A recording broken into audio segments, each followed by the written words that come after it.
All right, my friends, the market in the S&P 500 just broke an all-time record just a minute ago. It's right now at 3391, 8 points above its old high on what, February 14th, I think, of 3383.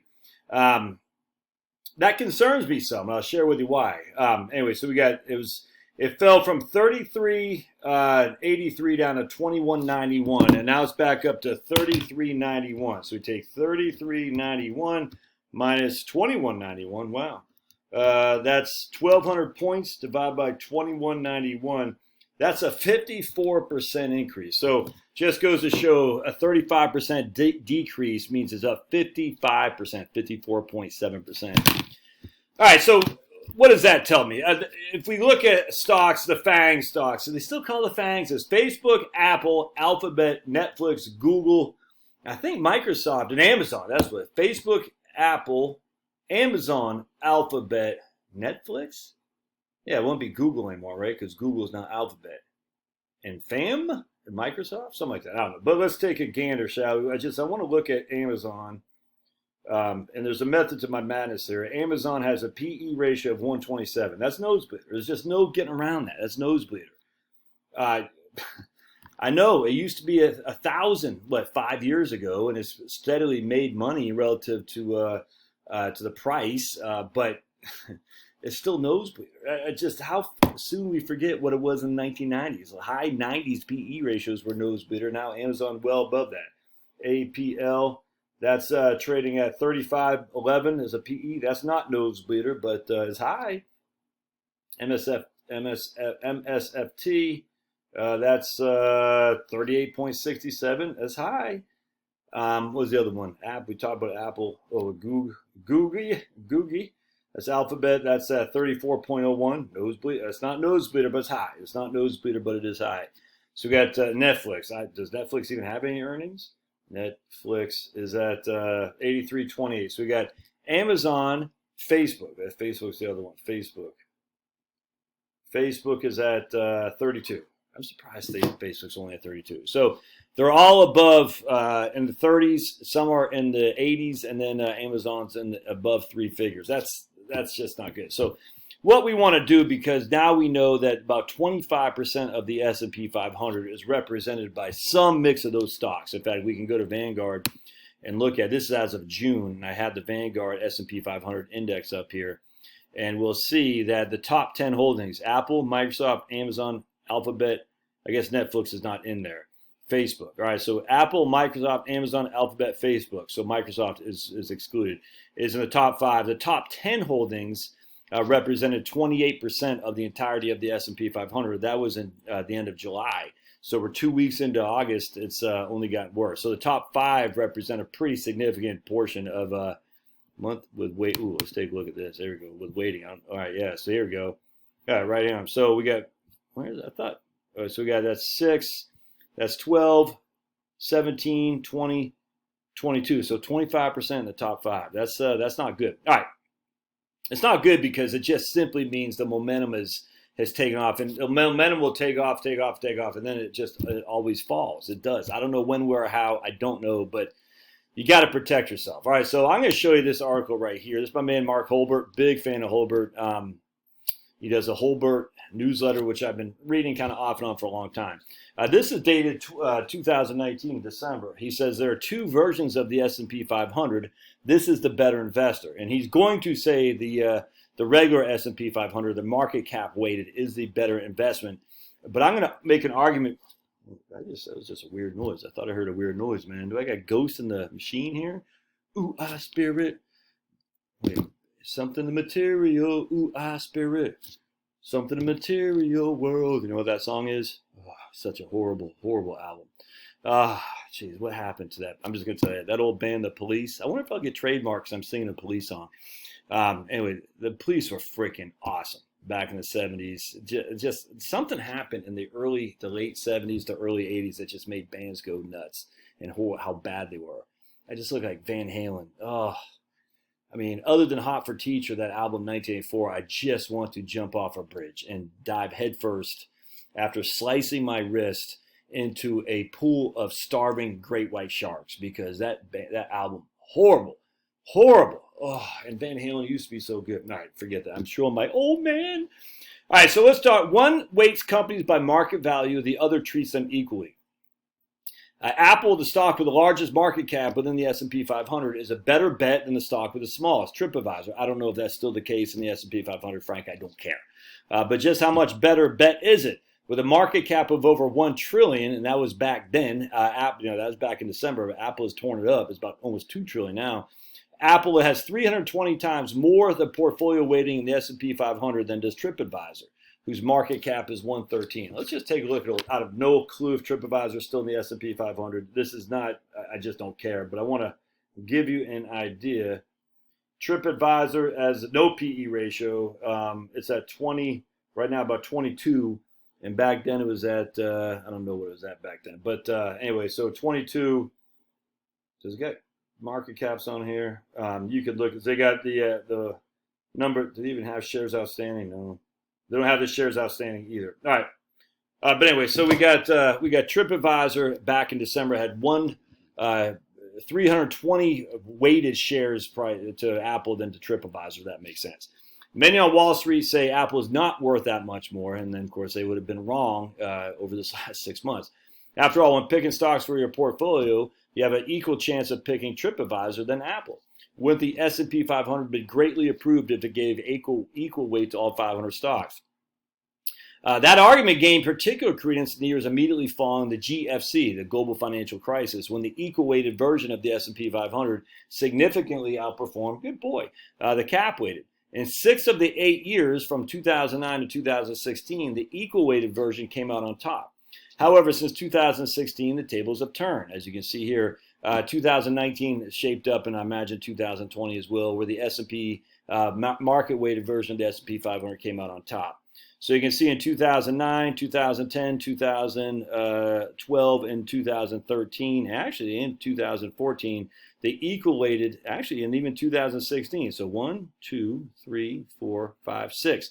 So 8 years of from 2009 to 2016, the equal-weighted did better than 6 of those years. Oh, that's interesting. I bet, though, I wonder if we look at RSP. I wonder if it was out there in 2000. At a minimum, therefore, it just goes to show that nothing comes out on top forever. But I'd argue that the cap-weighted version of the S&P is a better bet for long-term performance. To understand why, it's careful to step back and consider what we mean about the market. It's nothing more than the combined value of all shares. By definition, the market cap is cap-weighted. A stock with a large market cap will have a greater weight than one with a small market cap. There are at least 3 reasons why the equal-weighted version will lag the S&P. One is questionable style and sector bets. The recent winners will quickly turn into losers and vice versa. If you're expecting the equal-weighted version to outperform the market cap version, you're saying, look, what comes up goes down and vice versa. There's no evidence of that fact, if anything. There is momentum and trend investing that has proven pretty reliable. I still follow that, but just because it has proven reliable doesn't mean it will continue to be. Small caps have a premium advantage over large caps. That has been one of the 3 factors of the French famine stuff, which is thus the foundation of dimensional fund advisors. That's because small caps will have greater weighted in the equal. The smaller the company, the more weight you'll have. So the equal weighted is inherently geared more towards the smaller companies than the larger companies. And if small caps outperform, the equal weighted S&P 500 will outperform than large caps. But is that true? I mean, we have historical evidence. I got some books on Jeremy Siegel who showed that. But if you take out basically 6 years, I think it was from 1976 to 1983, there is no small cap premium. It just is not. So now that doesn't mean it can't come back. We just don't know. But it's not as I had a friend of mine said, I'm always investing in small cap value. That historically has outperformed. You take away those 6 years, man, it didn't. That's just a fact. Right here, French family talks about. The historical data are clear that you should avoid the first 2 of these bets. According to data from FAMA and French, momentum wins in a big way. Well, that's weird because French FAMA did a book in 1994 about the small cap factor. Anyway, I guess they're turning in those cards and now going chips and now going for momentum. It's not even close. Over the last 92 years, momentum beat contrarianism by an annual average of more than 7 points a year. Cap-weighted indices are able to exploit this momentum because they don't sell portions of the stocks that have done well, nor do they buy more shares of the stocks that have done poorly. All right. The data are more mixed when it comes to the second bet, which is, we'll just say small caps have outperformed large caps by an annual average of 2.3%. On the other hand, this average is not nearly big enough to overcome the hold by betting against momentum. So there you go. So French family, I guess they actually did not trade in their small cap cards. They say small cap does have a significant outperformance. I don't think that to be true, actually. But they all say momentum has a much, much higher performance than small caps. Furthermore, there is evidence that small cap advantage has largely disappeared. Over the last 30 years, there has been no difference in the average performance of small and large. So there isn't until there is. That's the thing. Equal weighted is riskier because it's a more heavily exposed to the small cap sector, which is riskier than the cap weighted. So he's going to say the S&P 500 equal weighted is 7% riskier than the cap weighted. Well, yeah, but now that we have a pretty significant risk in basically 5 stocks of the S&P 500, they talk about transaction costs. All right, so I don't have any qualm with that, but I want to show you something else. Let's go into something. Hold on just a second. The equal-weighted ETF, the RSP that Mark was talking about. Let's see how far it goes back. We'll go to performance. I want to see what it did at the beginning of the aughts. If it goes that far back, I bet it doesn't. Oh, yeah, shoot, not long enough. All right, so let's look at the Windsor Fund. Let me pause that real quick. Windsor Fund's going to be large cap value oriented stocks, so it's not really has that much small in there. But let's just take a gander of this if we shall. And there's a story behind this I want to share with you in just a second. Yeah, it goes back to 1958, so it's been around a while. Top 10: Bank of America, T-Mobile, CVS, Intel, Comcast, Philip Morris, Exelon, United Healthcare, Bristol Myers, MetLife. So not one of the similarities of the S&P 500 with the Vanguard, because the value stocks have been just underperformed. So let's go to performance. And let's take a look here over the 2000, 2001, and 2. All right, so 2000, it was up 15.89%. 2001, it was up 5.72. 2002 was down 22.25%. S&P 500 was down 9, 12, and 22% respectively. So in the Windsor Fund, if you started in 2000 with $100,000 times 1. What do we got? 1.1589 times 1.0572 minus 22.25%, you were at $95,000 in the Windsor Fund. All right. Now in the S&P 500, if you started with $100,000, you were down 9%, 12%, 22%. You were down to $62,000. All right, so the point I'm trying to make here is that the value stocks, now this is large cap value for sure, but the value stocks gave you a reprieve big time when it came to market chaos. That's just a fact. Now, you can go back and say what happened in 2008. 2008, everything got crunched. Everything got crunched other than government bonds, which is why I love the Ginnie Mae. I mean, the Ginnie Mae did not get crunched in 2008. 2007, I can't remember the S&P 500. I think it was up 5%. Yeah, I think it was in 2008. Because this has so many bank-oriented financial stocks, this got crunched a little bit in 2007, certainly in 2008. S&P 500 is down 37%, so not that much of a difference here for sure. The point was, if you're using this as a counterbalance, I think you'd be well served to have some kind of equal-weighted small cap index, equal-weighted large cap value index to offset some of the growth stocks that have just dominated the S&P 500. Let's go down to the 90s here. So S&P 500 is up 30% consistently across the board in the Windsor Fund. Was not in these 2 years right here. And this is when I was working at Vanguard, and John Neff used to run this, and I don't know who runs. I'm sure it's not him anymore. I can't remember if it's John or Bill Neff. I always get those two mixed up. One of these days I can remember. Let's see who the manager is. Profile. I can't. I'm sure it's not Neff here. Let's see. Pazina. That's it.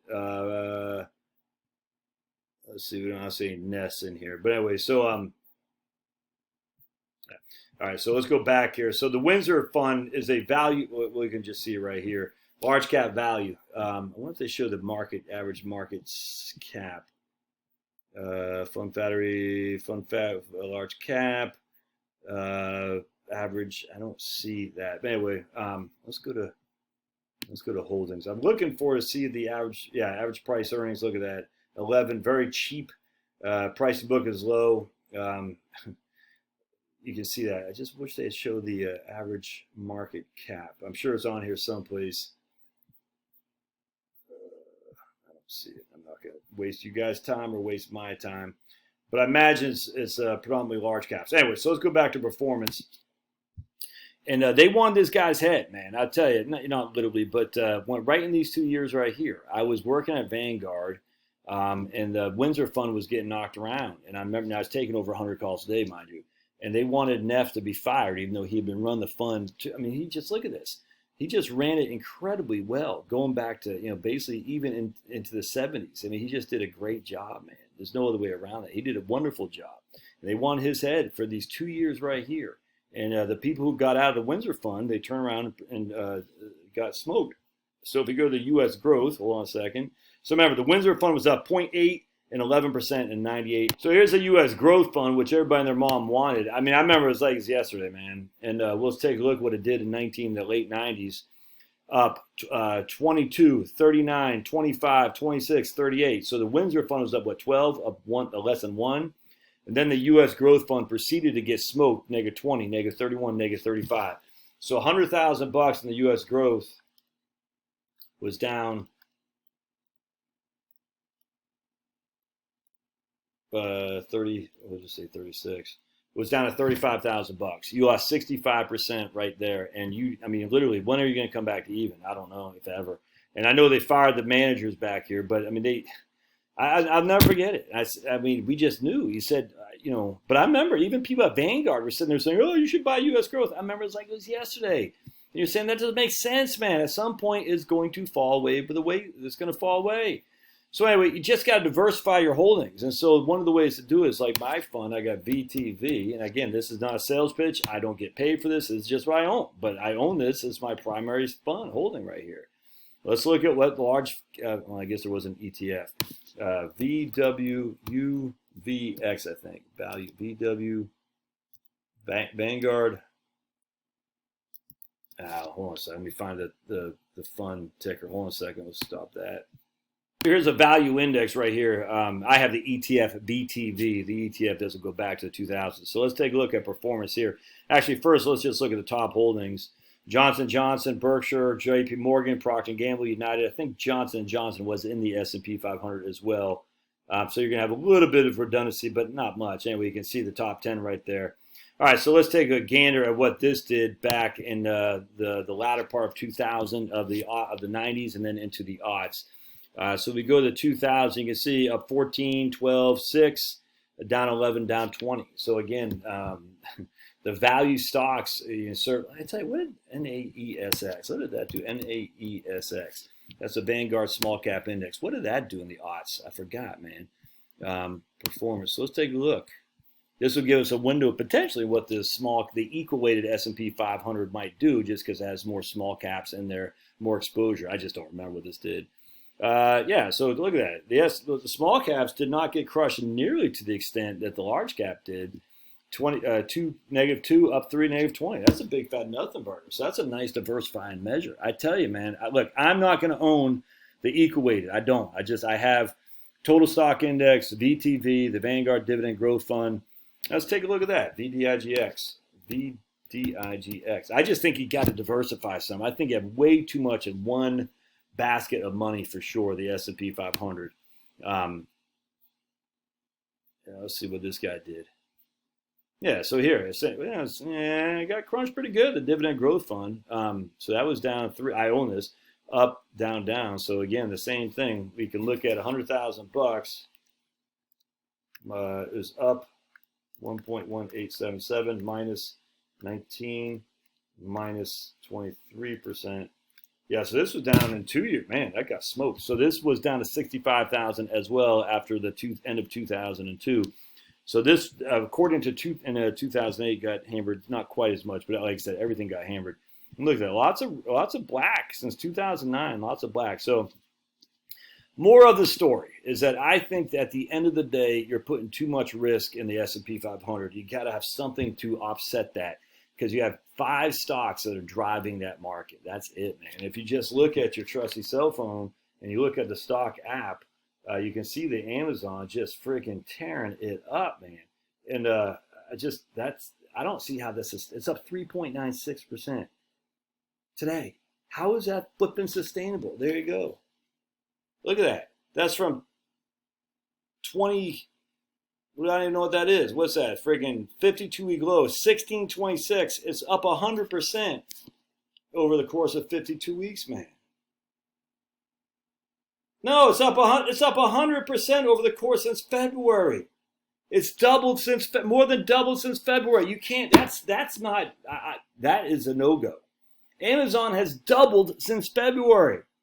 You better diversify. You better diversify because you can't. That is just not sustainable. No way, no how. All right, let's see what Apple's done. Apple's yes, Apple's doubled since February. All right, since March. Since March. Nuts to that, dudes.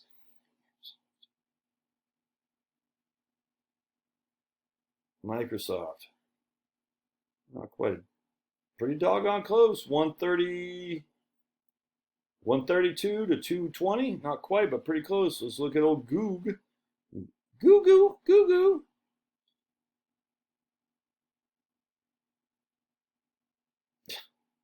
That's not doubling. It was down to 1084, 1013. Now it's up. Yeah, it hasn't doubled. So you got a couple of stocks that have doubled and they're driving the market. I tell you got to diversify, man. You got to diversify. How you pick that, I give you some ideas. The Windsor Fund, Vanguard Value Index. You can look at the small cap index if you want. You can look at the equal weighted S&P 500. Let's see what the small cap index has done. It was at 47. Now it's at 82. So 82 minus 47 divided by 47. It's up 75%.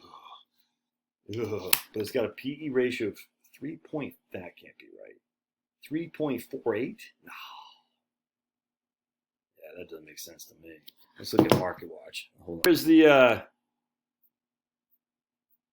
I look at Market Watch for up-to-date numbers here. Let's see if we can find a PE ratio on the small cap index.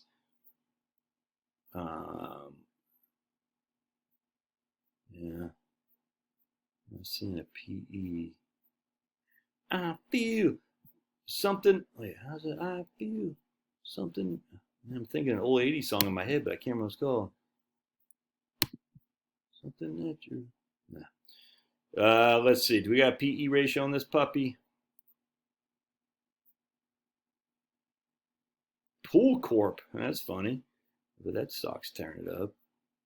Yeah, I'm not seeing a PE ratio. And there's no way this got a PE ratio of 3. That doesn't make any sense at all, man. Something that I feel. And you're talking in your sleep. That's what it is. Remember that? So when you're talking in your sleep. That's an old 80s song. I can't remember how it goes. Pretty good song. Remember, voices carry.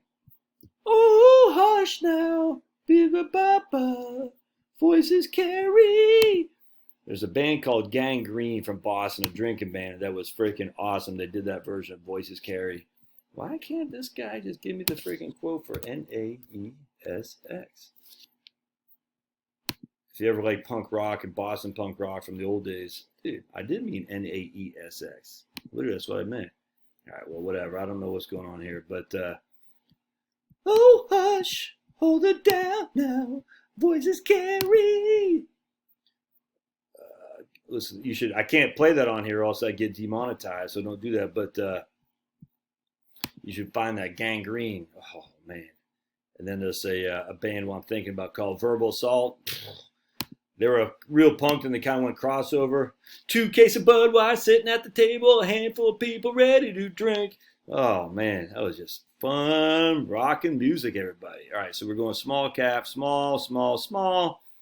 Just bear with me. I know you guys like, would this guy just shut up? No, I won't. I just won't, my friends. I won't do it. I refuse to shut up. All right, so we got, do they not have NAESX anymore? What the hell, man? All right, oh, it's a Russell 2000. That's what it was. Well, I'm not seeing it. That is weird. So maybe they changed the index. I think they might have. Small cap growth, small cap index. All right, well, I don't know where the Russell 2000 is. That's weird. All right, so let's look at the small cap index. And let's see what we got for a PE ratio on here, if we have one. hush. Keep it down now. Voices carry. What the heck, man? Portfolio management. Just give me the freaking PE, my friends. You don't have to make it like going through a corn maze. My goodness. You ever been in a corn maze? Oh, scary. All right, here we go. PE. Yeah, okay, so wrong. All right, anyway, I think it's time to diversify. Market's at a high point. I think it's time to diversify if the S&P 500 is your primary holding. Love to hear your comments. We'll see ya. Thanks now.